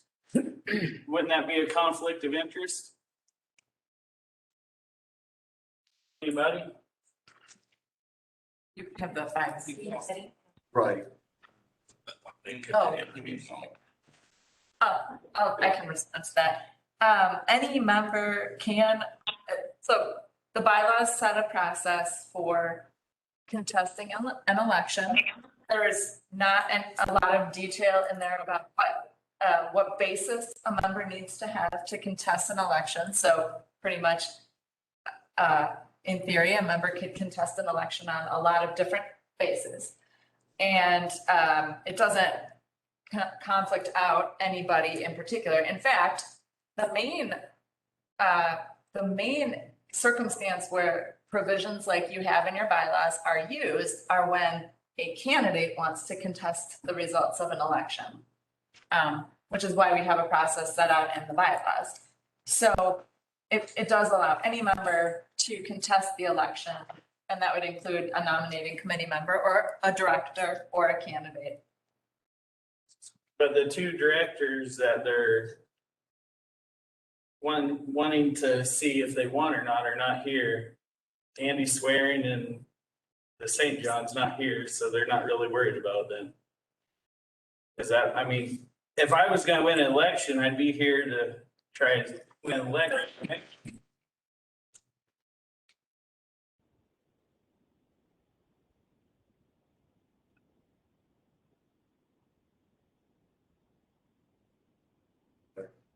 Mr. Chairman, you said something about, Jeff said something about the nominating committee wanted to do this in February. I think he just said that. I don't know if they didn't want to count the votes since February. I mean, they It didn't. was in the February board meeting where they requested to count the ballots. Why in the world did you hire SPS to count the ballots in? Because there was already a contract made, we were told. They were told there was already a contract. They were contracted before. And then the nominating committee was requesting the contract to see the contract, and it was transpiring and took multiple.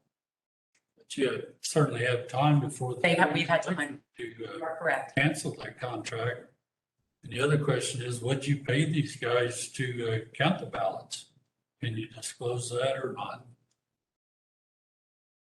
Transparency. Well, let me ask, Matt, earlier you said that you didn't have a problem with the board disclosing the amount that the board is paying SBS. I just want to make sure that I heard that correctly. You don't consider that confidential, that we would want to maybe go into executive session or something? Is that okay for the board to share if the board is so inclined? John, what would you think? Executive session or do you think that's fine? Matt, I'm sorry. Yeah, we should talk about that. I mean, yeah, I think the executive session. Okay.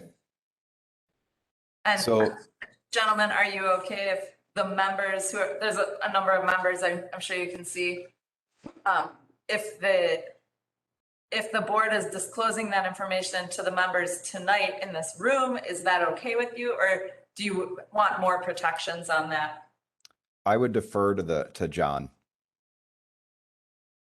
Yeah, the confidentiality component of the contract, and I don't have it before me, but we do take it very seriously on our end and your end, and certainly how it's shared, if it's on a screen or if copies are made, there's big differences in that.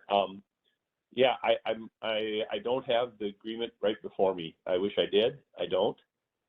But if your board members vote for that, I would just urge and ask to carefully be confidential in that exchange. And I can only leave it at that because we want to get resolved for all of you where you are.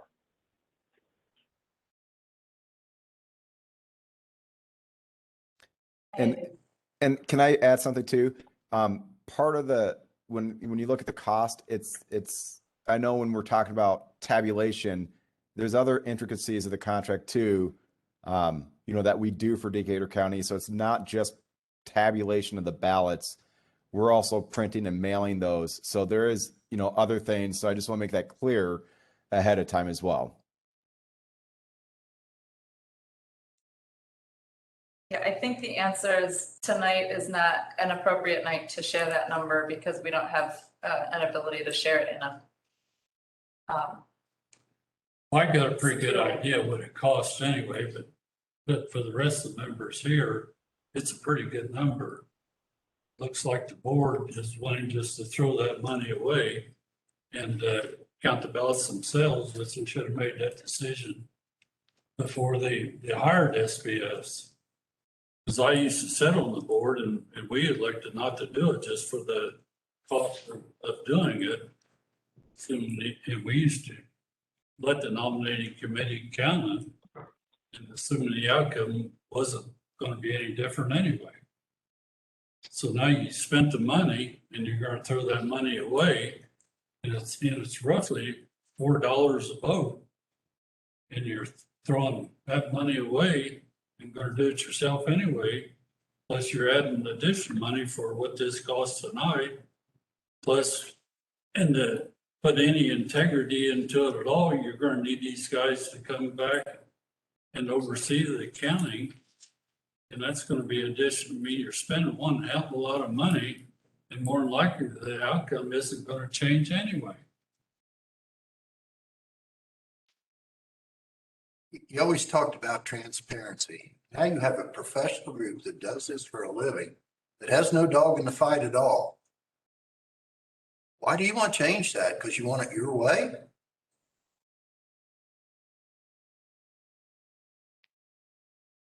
This is the epitome of best industry practices right now. Period. Nobody in this room has any influence over this whatsoever. Yeah, that's the way you're doing it, the money you're spending, you can't do it any better of a way. But yet somebody's willing to throw all this away and go back to their way for fraudulent reasons or their own agenda. Since SBS has been involved, I know that there's more members that have been voting that were able, but then were able to vote at the end of meetings. Yeah, that's the plus side of it. I have a question for concerned member groups and you, Gordon. You say you think it's being done wrong on what what information have you got? You just stated that you felt that things were doing, they was doing it wrong. There were some mistakes made in it. What's information you have that you can share with me that that's being done wrong? Well, the mistake was what Jeff brought up there, in bylaws where it states like which vote is allowed, the first or the second. That's one mistake. And, we're all make mistakes, but it's the understanding what that is. And the other interesting thing, I think, is how many votes come in late. The members aren't allowed, those votes aren't counted, and I understand. They may have mailed them late, but we also are looking at the U.S. Postal Service, and I just want to make it better for next year. Well, everybody will know it's slow and make that adjustment. I just think this whole thing is wrong, and it's going to cost Decatur County RMC a lot of money for nothing. And these guys right there, these 5 guys decided we're going to do this and could cost members money, which is going to take away from other things that should be done to the cooperative and possibly maybe make our rates higher. And that's one of the things you complain about is rates are too high. So you working with a double-edged sword that does not make any sense. Pretty much in agreement to that.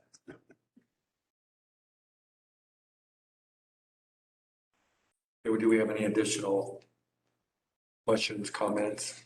Yes, I think we ought to all just step back here and think about this a little bit. Let's don't jump to conclusion.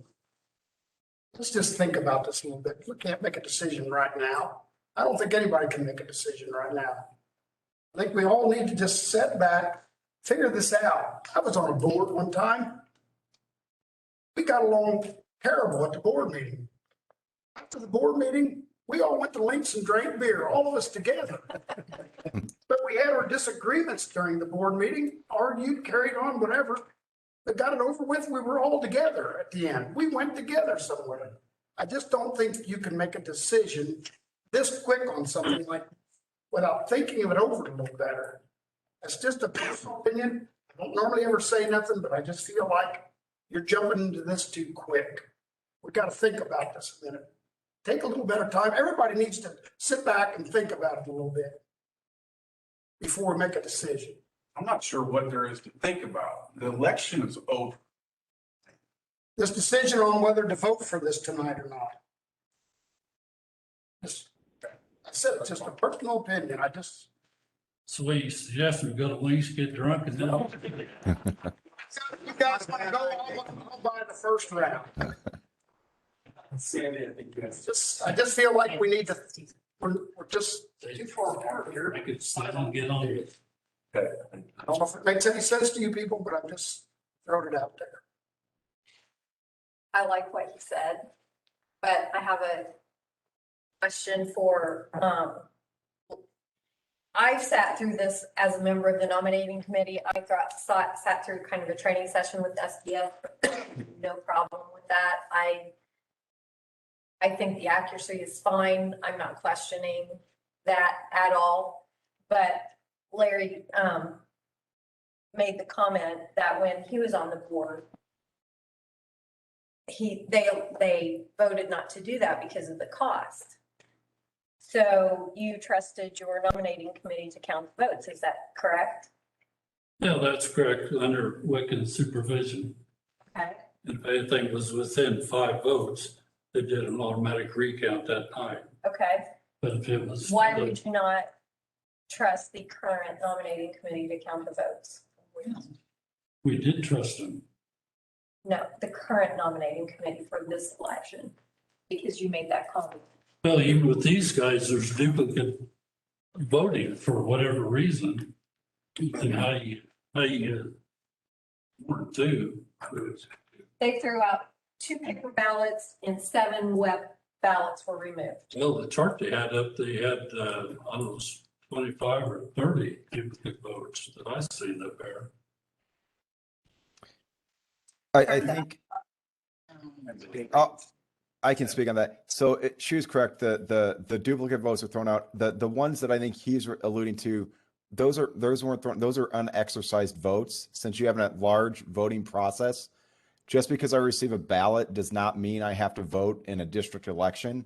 And so I think what you're alluding to on the results were to the actual unexercised ballots that a member did not vote in that office per se.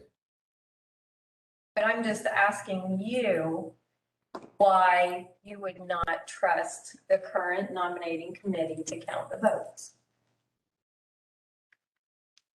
Yeah, because you got online voting now. I mean, how are you gonna, when the nominating committee originally did it, it was all paper ballots. You had everything in front of you. Now it's gonna be online, I'm just gonna go back to what Gary said. I'm sorry, but what I feel like what you said was directed to the current nominating committee, and it was just a little bit offensive to me. But I respectfully say you're a member just like I am, and you can say what you want, and I appreciate that. But I'm like Gary, let's not make it personal, but I just felt like I needed to say that you kind of were on both sides of the fence there. The shape this co-op's in right now, I don't feel myself would count it legally. I wouldn't trust myself, not alone anybody else. I'm not picking on, I don't know if it got down to 2 votes right now, from separating somebody to being on that board. I'm not sure if I'd trust myself counting. I'm just saying, we're just so far apart here. It's terrible. Does somebody have something against the 2 candidates that won? I mean, I don't know. I look at this list and they all look like pretty good candidates to me. They all look like pretty qualified people. I always thought an election was held, somebody won and somebody lost. That's right. And, and if these people are saying they're 99%, 99.1% accurate, I don't know what we're sitting here arguing about. Jerry, I can kind of maybe lend to that. Part of that is none of the results were shared with everybody. That's not being transparent. And that's the issue. I've served in an executive director's position for many years. I work with the board. Transparency is very important to the community. And it's a member organization. If you have a membership vote with tallies that says you can vote for so-and-so and so-and-so, when you see the results and have all the numbers, then you don't have to question it. When you don't see those votes, then you may question it because you don't know. And I think that's the important piece to that for membership voting. The gentleman on the screen, I thought, did an excellent job tonight sharing how this process works and enlightened, I think, many of the members that are here. But as a community, we like to know who won and who won by how much. That's how people work. We want to know the process. SBS told you. They did today, but until today, none of us had seen those results. So I think. Sandy, why don't you trust SBS? She said I did. She said I said I did. Why money for a recount? Yeah. There is a policy where you can fill out a piece of paper and go right there in that office, write your name, and they'll tell you what them votes are. It's not hidden. And actually, I'm just here to listen and learn, and I have learned a lot tonight. But I also know this board has got to come together at some point for the membership and for the betterment of our REMC, because you guys are so divided right now. As you said, this community is so divided, is talking about REMC because it is so divided. And I think it's a point where you need to come together. If you're not having transparency between your board members and your committee members, you have a bigger problem than just this voting piece. So I think that's something we need to consider. That was my point. I mean, you know, you've got, do we not like, I mean, the two people that didn't get. They're not even here to worry about it. Yeah, why are we here to? But I think the board really should have shared the full results, and then we probably wouldn't even be having these discussions.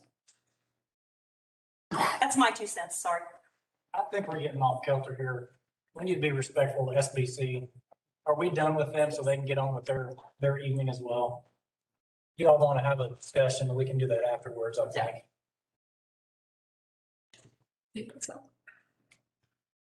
Matt, thank you very much for your time. No, we truly appreciate it and just keep us updated. And then if there's any other questions that come about, please let us know and we'll get back to you. Okay, thanks again. Thank you. Thanks, Matt. Thank you, everyone. I know.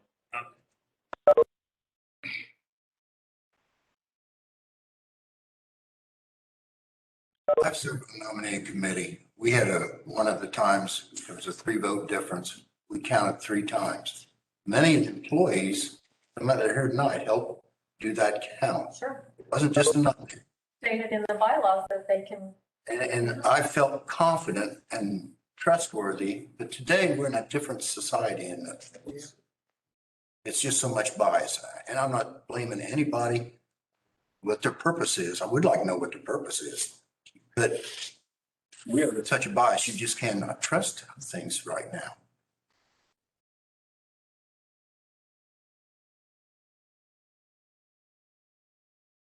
I've never heard why the 5 people that signed the petition to ask for a recount and the concerned members group, why do they want it? What's your goal? Do you want to get the people in that you want in? Why are we having to go through this?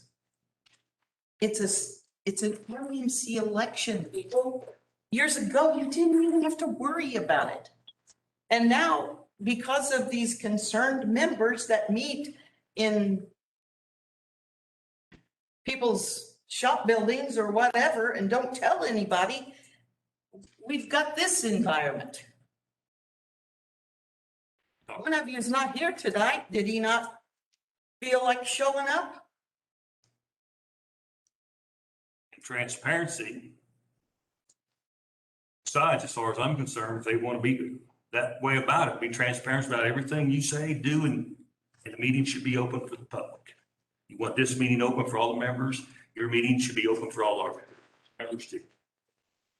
It should be open. Be published when they are, and if you want to come, here it is, and listen, see what's going on. If you want transparency, let's get it on both sides, always. I don't think that's being done. It's all in secrecy. It's like you've got a secret society going on here. The goal is the lowest RMC prices in the state. Well, it's AEC. You can have the highest in the future because you are not maintaining the lines. How many new miles of lines have been rebuilt and reconstructed and upgraded since the last 5 years? About 10. I didn't know that was that many. We just did it last year. That many. We just did It's got to keep a strong backbone to keep the electric service going. Because if you cut the rates so low and can't keep the maintenance down, you're going to have no meter spinning when that electric's out and you'll get no money. So you got to have that. Another thing, we had a building back here got damaged. How many years ago that big storm went by? We put it off and put it off.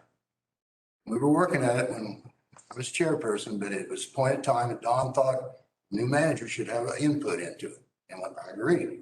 How much more does that building go cost today than it would have then at 2% and 3% interest? A lot more, higher rates. Building is deteriorated. Saying it's shot, but take a lot of money to replace that thing. So somebody wanted, when we was on the board, Henry County, they had no debts whatsoever. Then they borrowed a lot of money to upgrade their lines because the customers were complaining so much. You don't want that, guys. You want to have high customer recommendation. And we used to have that. I don't know where we're at now. Yeah, you've got lower rates. I agree with that, short term.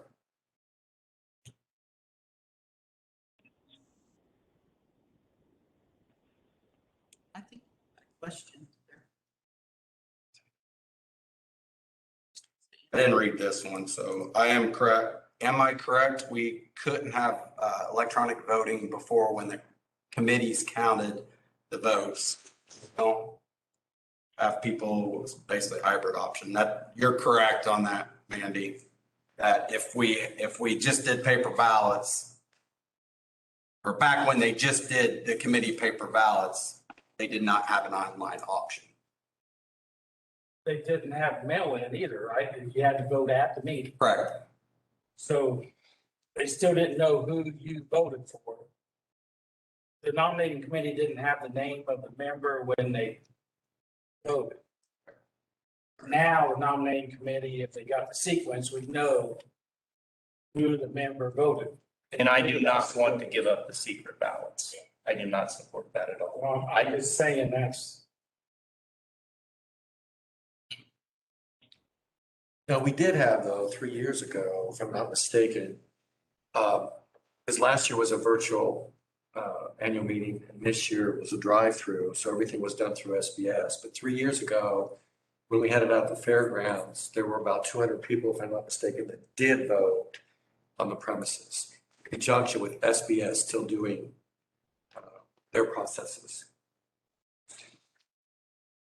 Gordon commented he wanted to make things better for next election. We're fighting over this election. I agree with you. We need to make things better. I agree that we need to have ideas and put them forward. I do like a different company counting votes. I know it's expensive, but it's out of this office, out of this area. You need other people. I think the enthusiasm and the energy in this room is amazing tonight. I've said it 3 years worth of meetings and there's maybe 2, 3, 4 of us there. You know, and we listen. I would love to have this many people in a normal meeting and have this much enthusiasm because I think that would really help our board. I mean, they need input from us. We're not trying to be enemies of each other. We have to look the longer term.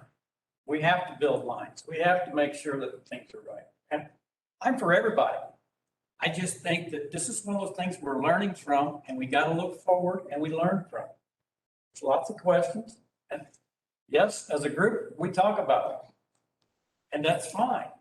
And it gives us our rights and we look in the bylaws and what the things are written and we can, that's why it was written. So each member can have some questions.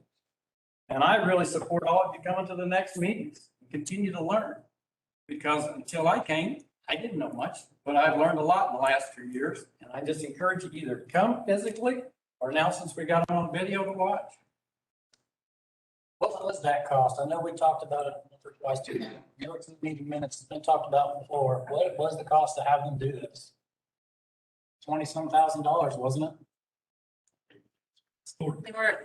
They were kind of Executive session. telling us that they don't want that shared in an open public meeting. But it's already in a meeting. You guys. Why can't we go ahead and just? In 2018, I think it's in the meeting minutes that it says was, and don't quote me, Sure. around 18,000. I don't know what it is today. That's approved as a line item in the November budget. And then the contract with SBS was signed in December. So Jason, I'm going to ask, the board members do not know how much it cost you to have this done. It's in the budget. Okay. Line item in But the, it was a line item, but you didn't know what it was. I don't have that memorized. There's Okay. line items in, I'm just asking. but that gives you a general idea of what it is. I don't know what it is to the dollar. It is called out in the budget. There's a separate slide presented to the board and they all see the numbers, the estimate for each year. But the number is for the election, not for survey and ballot. It's for survey and ballot. So it's on the line item in the budget. It's on the slide presentation that you saw. So the purpose of that though was because members wanted other options to vote rather than just come to the meeting. Yes, and I understand that. I understand that. Yes. I understand. Membership asked that. Right. And it just so happened that the last 2 years, we didn't have any in-person voting because of the pandemic. Right. So therefore, then the nominating committee didn't feel like they were fulfilling their obligation because they were no longer counting anything because there was no votes cast in person. Well, last year was a pandemic. Yeah, and we did the same thing this year. Now, next year, maybe they'll count them again, the ones that are cast in person if we stick, I don't know. But that's where the trouble started. But the issue is, everyone's talking about the board not getting along and not doing this. This is all we get done. This fire, this perceived problem, we want this, we want that. We're not doing anything with broadband. We don't know much about the construction work plan, right of way, all the stuff that we need to be doing. I go to Hoosier meetings once a month and come back and report to this board how our rates are going down. Let's recount this. Jason, didn't a concerned member nominate you to be on the board? Yes. And I'm not the only one sitting here. I know. I'm just saying, wasn't it a concerned member? I used to go to the meeting. Wasn't it multiple people on that concerned member? And now they won't hardly talk to you probably. I was elected on my concerned member group. And I listened to their spiel on how everything was all wrong. And they misled me. Tell you right up, they misled me. When I got on the board and went to the classes and understood how everything worked, then I didn't agree with them. 3 years later, they did whatever they could. Their effort really strong. Get Susan on. And me voted off. That gentleman right there, Jeff Lawrence, started the concerned member group, and he is on the board right now. So you tell me that's not a conflict of interest. Okay, Jeff Lawrence is my husband. I am Connie Lawrence. And I can tell you that he did not start the concerned members group. But be that as it may, yeah, it's at our home, sure, they have meetings, we have meetings at our home. I won't deny that. You were there, Mr. Young, you were there, Mr. Crow, you were there, Mr. Barnhorse. It was not, we have concerns. It's okay to be concerned. Don't you think it's okay to be concerned? We own this cooperative. Why wouldn't we have concerns? Why wouldn't we share them? Why can't we voice them? What's wrong with that? Why do you have secret? Somebody's back door or in a shop where nobody knows you're having a meeting. Why don't they come to the board meetings and they do express them? Gentlemen have been at these meetings. Have you been to a board meeting? I've never seen you at a board meeting. I have. Folks, please, let's, It's frustrating, Steve. I do understand the frustration. The board members in your basement? But I think the board needs to discuss a little bit where we're headed with the voting. It's good to air your opinions. I appreciate that. Things got to come together in some fashion, but At this time, I will rescind my motion. My biggest fear is I do not want to give up the secret ballots or the secret voting. I do 100% support. Thank you. I have always supported that. I thought we could bring the ballots back in a way that wouldn't, and I still think it could be. But I'm still going to rescind my ballot or my motion. But I believe there needs to be a lot of discussion on following the bylaws up front for next year's election. Prior to the pandemic, there was counting done by the nominating committee. I believe the nominating committee should be brought back into this system. You can do the electronic online and let them count the ballots and everybody can live happily ever after. Next year. Is how I feel. Yes. Next year. I don't think anyone's disputed that. That's what circumstances, But that's what we wanted to do this year.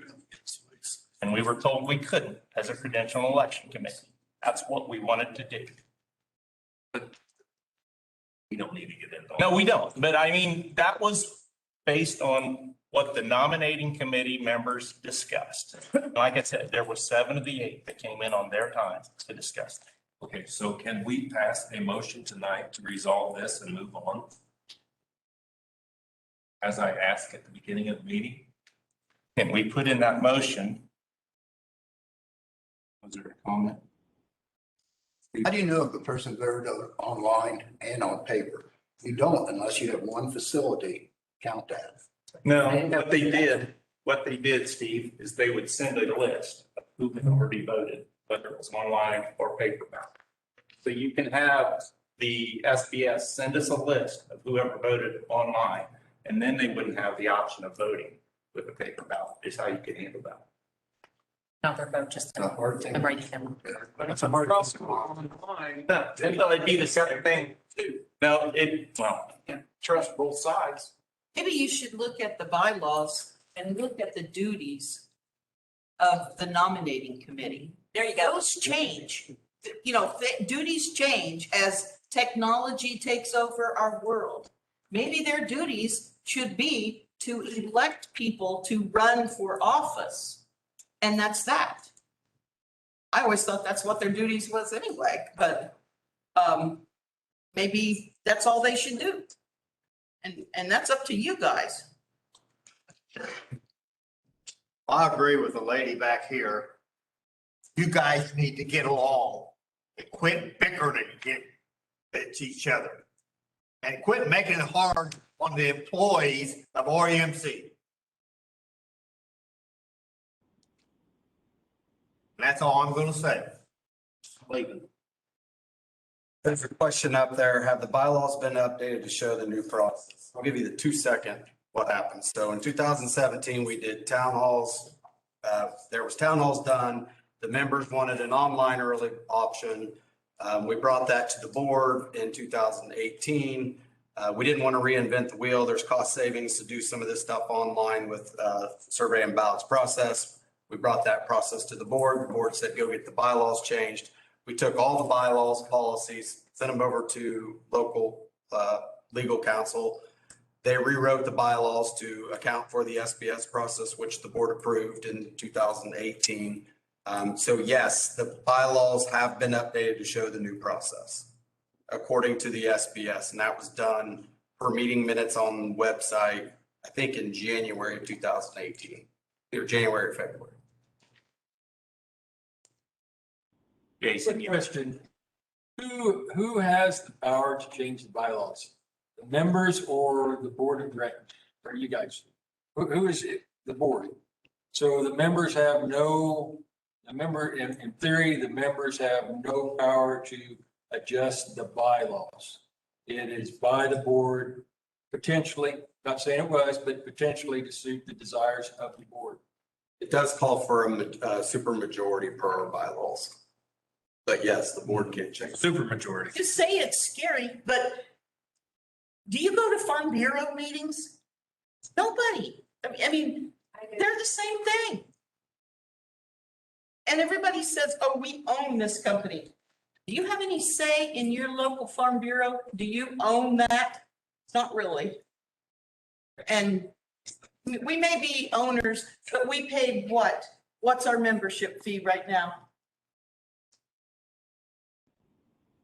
New members are like 35. $32 or $35? 37.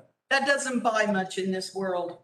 That's not You your. better be glad we've got electricity. No, that's your cost of getting electricity. Your membership's was $25. Still $25. Yeah, when you sign up.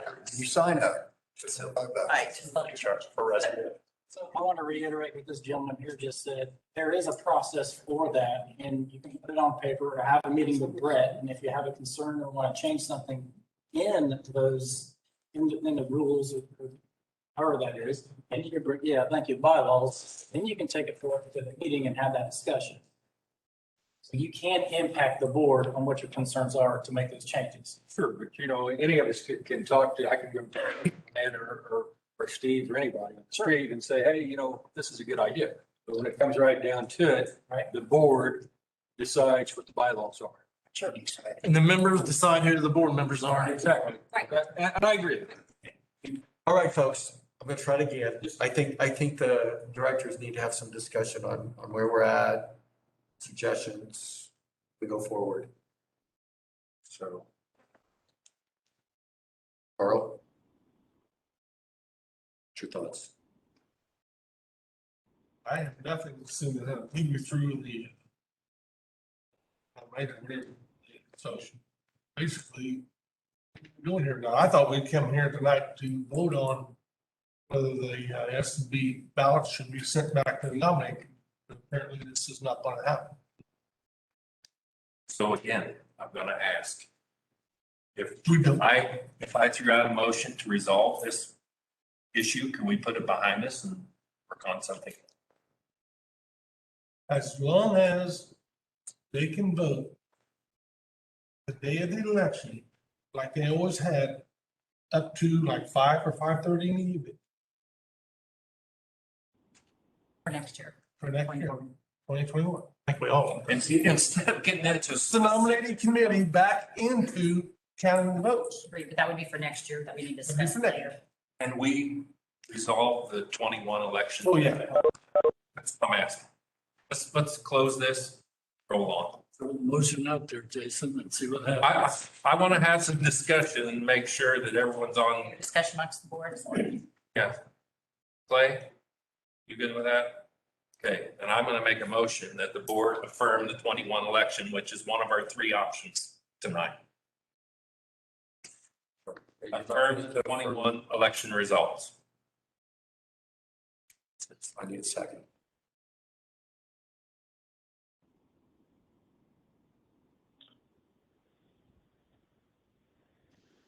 I'll second the motion. We have a first, we have a second. Any discussion, any additional discussion? I just don't want this all to get lost and we end up in the same spot next year. Duly noted. Okay, That's me too. I don't want to get 21, affirm the election. All it's on. What else? All in favor, say aye. Aye. Opposed? I couldn't. Right.